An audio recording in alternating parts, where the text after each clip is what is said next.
इस रहस्यमयी गुफा में लाखों साल से महादेव द्वारा काटा गया सिर आज भी मौजूद है। जानकर होश उड़ जाएंगे।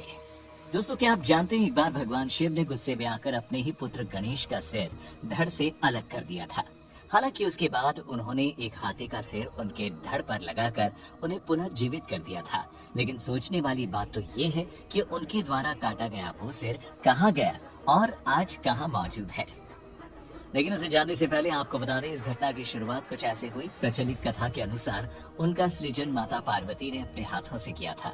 कथा के अनुसार एक दिन माता पार्वती स्नान की तैयारी कर रही थी। उन्होंने अपने उपटन से एक छोटे बालक की आकृति बनाई, जिसमें उन्होंने अपनी शक्तियों से प्राण प्रतिष्ठा की और देवी पार्वती की शक्तियों से उस मानव आकृति में प्राण आ गए।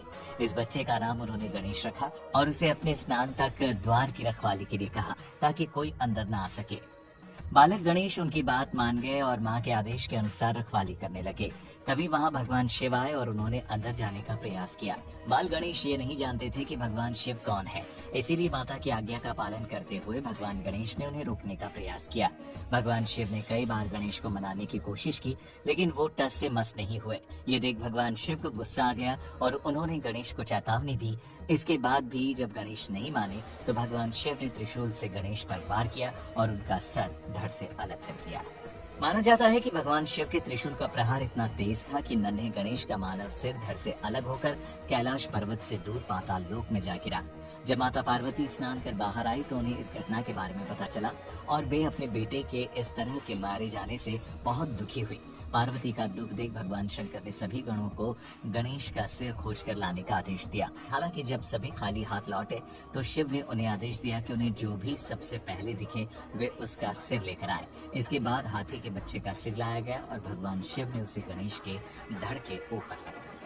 आपको जानकर हैरानी होगी कि भगवान गणेश का असली सिर आज भी गुफा में मौजूद है।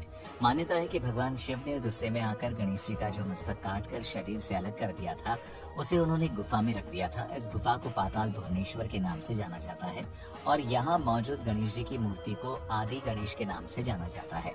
मान्यता है कि कलयुग में इस गुफा की खोज आदि शंकराचार्य ने की थी। ये गुफा उत्तराखंड के पिथौरागढ़ के गंगोली हाट से 14 किलोमीटर की दूरी पर स्थित है। ये भी कहा जाता है कि गणेश जी के इस कटे हुए सिर की रक्षा आज भी खुद भगवान शिव करते हैं। इस गुफा में भगवान गणेश के कटे शिलारूपी मूर्ति के ठीक ऊपर 108 पंखुड़ियों वाला ब्रह्म कमल के रूप की एक चट्टान है। इस ब्रह्म कमल से भगवान गणेश के शिलारूपी मस्तक पर दिव्य बूंदें टपकती रहती है। कहा जाता है कि ये ब्रह्म कमल भगवान शिव ने ही यहाँ स्थापित किया था। इस गुफा में चारों युगों के प्रतीक रूप में 4 पत्थर स्थापित हैं। कहा जाता है कि इनमें से एक पत्थर, जिसे कलयुग का प्रतीक माना जाता है, वो धीरे धीरे ऊपर उठ रहा है और जिस दिन ये कलयुग का प्रतीक पत्थर दीवार से टकरा जाएगा, उस दिन कलयुग का अंत हो जाएगा। इस गुफा के अंदर आप केदारनाथ, बद्रीनाथ और बाबा अमरनाथ के भी दर्शन कर सकते हैं। बाबा अमरनाथ की गुफा के पास पत्थर की बड़ी बड़ी जटाएं फैली हुई है, जिन्हें भगवान शिव की जटा मानी जाती है। साथ ही इस गुफा के अंदर आपको शिव जी की तपस्या के कमंडल और खाल आदि सब दिख जाएंगे।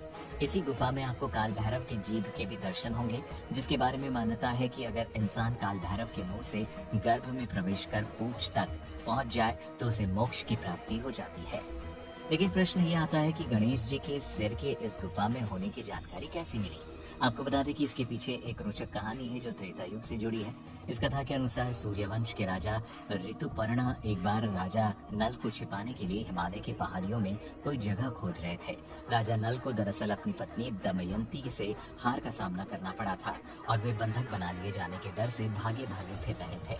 हिमालय में घूमते हुए ऋतुपर्णा एक स्वर्ण हिरण का पीछा करने लगी और जब वे थक गए तो एक पेड़ के नीचे रुककर आराम करने लगे। इतने में राजा को नींद आ गई और जब राजा की नींद खुली तो उन्होंने खुद को एक गुफा के बाहर पाया और जैसे ही राजा ऋतुपर्णा ने उसमें दाखिल होने की कोशिश की, उन्होंने देखा कि शेषनाग इसकी रखवाली कर रहे हैं। शेषनाग ने इसके बाद राजा ऋतुपर्णा को रास्ता दिखाया और अंदर ले गए। गुफा के अंदर जाने के बाद राजा ने देखा कि भगवान शिव और सभी देवतागण भगवान गणेश के कटे हुए सिर की रखवाली कर रहे हैं।